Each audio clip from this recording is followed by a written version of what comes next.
Mixed by Shivam Suman. कहीं जे गलतिया कबो करब नहीं माफ के एके एके बदल ले बहु बोलो ही साफ के अरे कहीं जे गलतिया कबो करब नहीं माफ के एके एके बदल ले बहु बोलो ही साफ के छौड़ी होनी बदनाम तू ता 300 के अब अपन बहु नहीं झूठ के थाली मजा मारे के खाली झूठो दे ही भोगाली तोरा घर वाली हलियो रे छौड़ा नहीं हियो हम 300 वाले तोर घर वाली हलियो रे छौड़ा नहीं हियो हम 300 वाले बुझले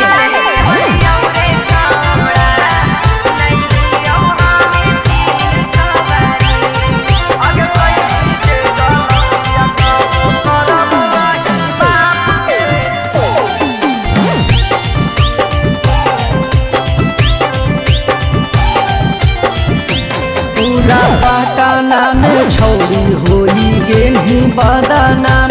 अब चालू हो गे छौरी बोल कैसे तोर काम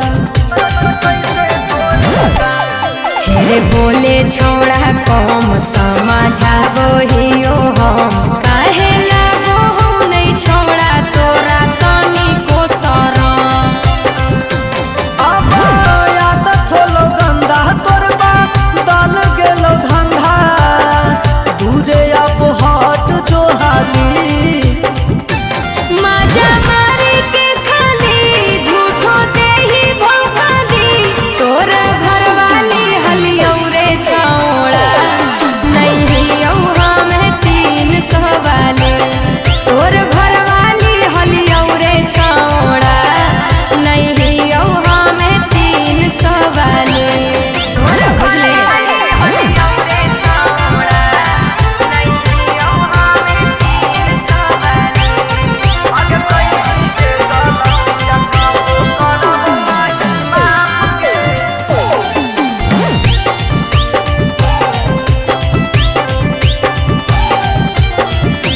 सोशल मीडिया पर छौड़ी मुहमा बोलो ही जिहाद अभियो से के छौड़ी तू आदतिया ले सुधार ढेरे बनल ही रे छौड़ा जे तू बड़का रंगदार जे